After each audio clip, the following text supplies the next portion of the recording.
प्रकरण 8. यशाची पहिली झुळूक.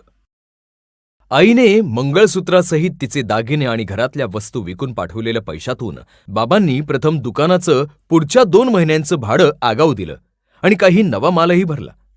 तरीही आधी झालेलं नुकसान इतकं प्रचंड होतं की ते कसं भरून काढायचं हा आमच्या पुढचा मुख्य प्रश्न होता. गोड बोलून दुकानातनं उधारीनं माल नेलेल्या आणि नंतर पैसे देण्याच्या वेळी चक्क हात वर केलेल्या लोकांकडून वसुली करणं तितकंसं सोपं नव्हतं. हे एक प्रकारे वाघाच्या तोंडातून शिकार काढून घेण्याइतकंच अवघड होतं. या लोकांमधले काही जण अंगापिंडाने धिप्पाड, गरम डोक्याचे आणि स्वभावाने इतके मग्रूर होते की मामूली शब्दावरूनही हातघाईवर यायला आणि मारामारी करायला मागेपुढे न बघणारे होते. त्यातून बाबांचा स्वभावही तापट होता. त्यामुळे ते वसुलीसाठी गेले असते तर भांडणं हमखास होणारच याचा मला अंदाज होता. मग मी बाबांना या कामापासून युक्तीने दूर ठेवलं आणि वसुलीची जबाबदारी स्वतःच्या अंगावर घेतली. वसुलीचं तंत्र. पहिल्याच भेटीत या लोकांनी माझं पाणी जोखलं. ये बच्चा क्या करेगा, इसे तो ऐसे ही लपेटेंगे, अशा आविर्भावात त्यांनी आपल्याकडे पैसे नसल्याची रडकथा गायला सुरुवात केली. मी वाद न घालता चिकाटीने पुढचे 2 महिने त्यांच्याकडे चक्रा मारत राहिलो. माणसं व्यापारात कसा नाटकीपणा करतात याचे किस्से त्यावेळेस मला बघायला मिळाले. पैसे द्यायचे तर नव्हते, पण प्रत्येक वेळी सबब निराळी. म्हणजे समजा अशा लोकांनी महिन्याच्या 10 तारखेचा वायदा केला असेल आणि मी 9 तारखेला गेलो तर ते म्हणायचे, अरे तुम्ही 1 दिवस लवकर कसे आलात, पैसे मिळालेले नाहीत, आत्ता तुम्ही येऊ नका, आम्ही 4 दिवसांनी दुकानात चक्कर मारतो. जर 11 तारखेला गेलो तर साळसूतपणानं म्हणत, अरे तुम्ही काल का आला नाहीत, तुमची वाट बघून आम्ही पैसे दुसऱ्या सप्लायरला देऊन टाकले, आता पुढच्या महिन्यात बघू. बरोबर 10 तारखेला गेलो तर तो माणूस एकतर भेटायचा नाही, कारण त्याला ती तारीख चुकवायची असायची, किंवा भेटलाच तर चेहऱ्यावर नाराजी आणून म्हणायचा, तुम्ही अगदी सांगितल्या तारखेला सावकारासारखे दारात ठाण मांडून बसताय, अहो धंद्यात थोडं मागे पुढे व्हायचंच. मी सुद्धा काही कच्च्या गुरूचा चेला नव्हतो. मुंबईत फिनेल विकताना मला काही ग्राहकांकडून असे उडवाउडवीच्या वागण्याने बरेच अनुभव आले होते. दगडाखाली हात अडकल्यावर तो युक्तीनेच काढून घ्यावा लागतो. तिथं जशी झटापट करून चालत नाही तसंच बिवढत बसणंही शहाणपणाचं नसतं. अशा प्रसंगात श्रद्धा, सबुरी यांच्याबरोबरच समंजसपणाही गरजेचा असतो. त्यामुळेच काम होतं. पैसे मिळणार नाहीत असं ऐकल्यावरही मी चेहरा शांत ठेवायचो. सगळी उधारी एकदम चुकती करणं शक्य नसेल तर किमान थोडी तरी द्या, आम्हालाही माल भरायचा आहे.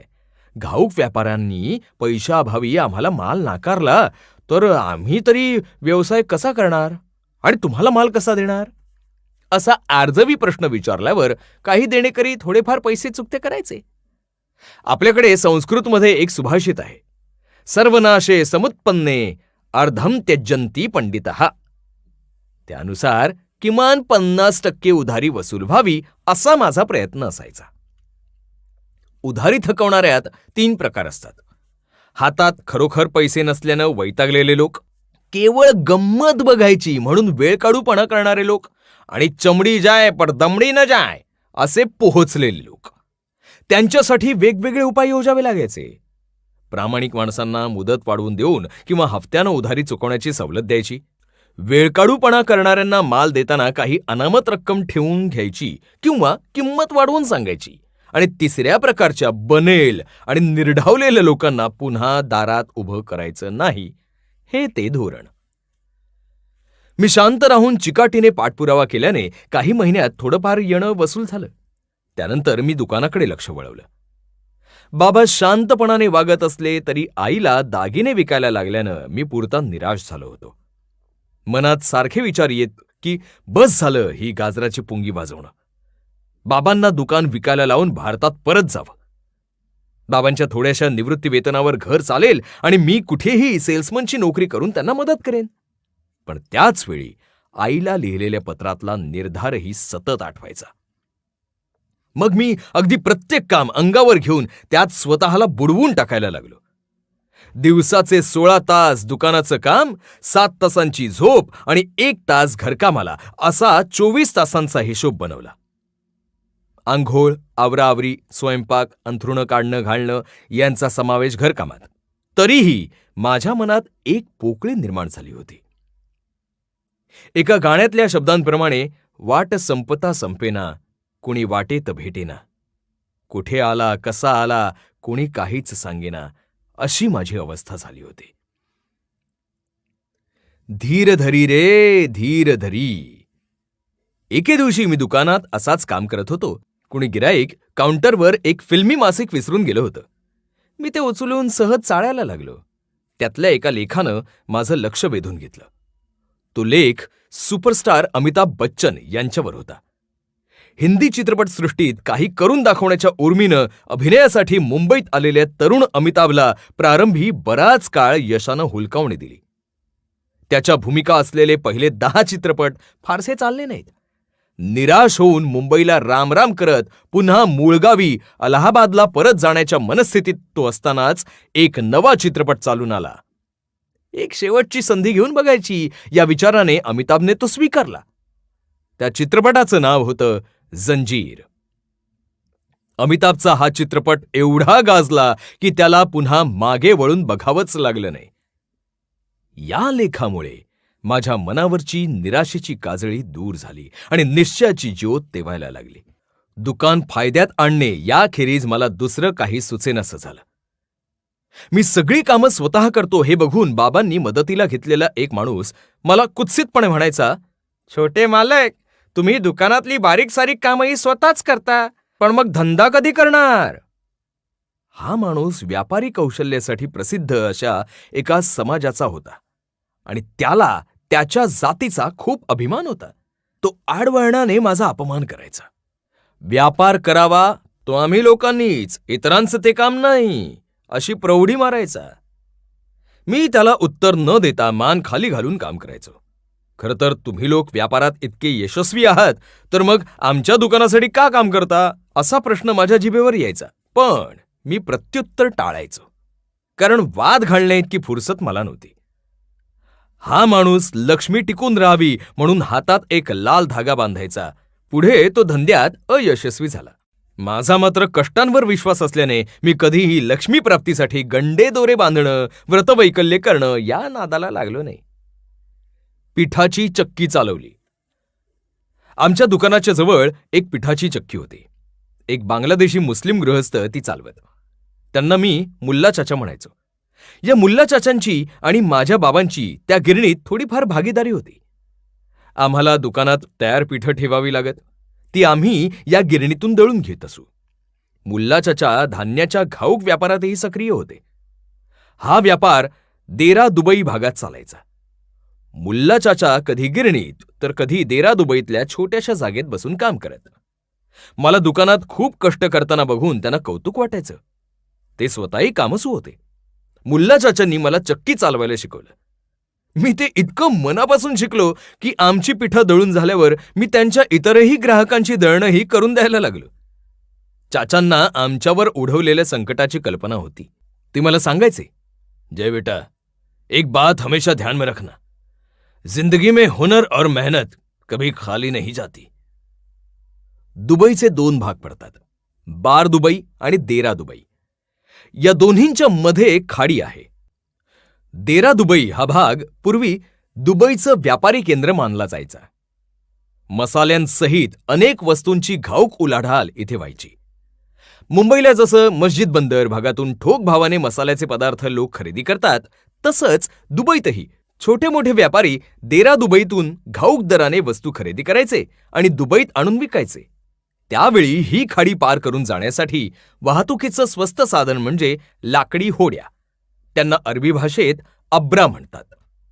मी सुद्धा पैसे वाचवण्यासाठी या अब्रातून जाऊन देरा दुबईतून घाऊक दराने रोख पैसे देऊन माल आणायचो आणि दुकानात किरकोळ भावाने विकायचो. तेवढे 4 पैसे सुटत होते. पहिला नफा. एक दिवस मी असाच खरेदीसाठी देरा दुबईत गेलो असताना मुल्ला चाचांकडे गेलो.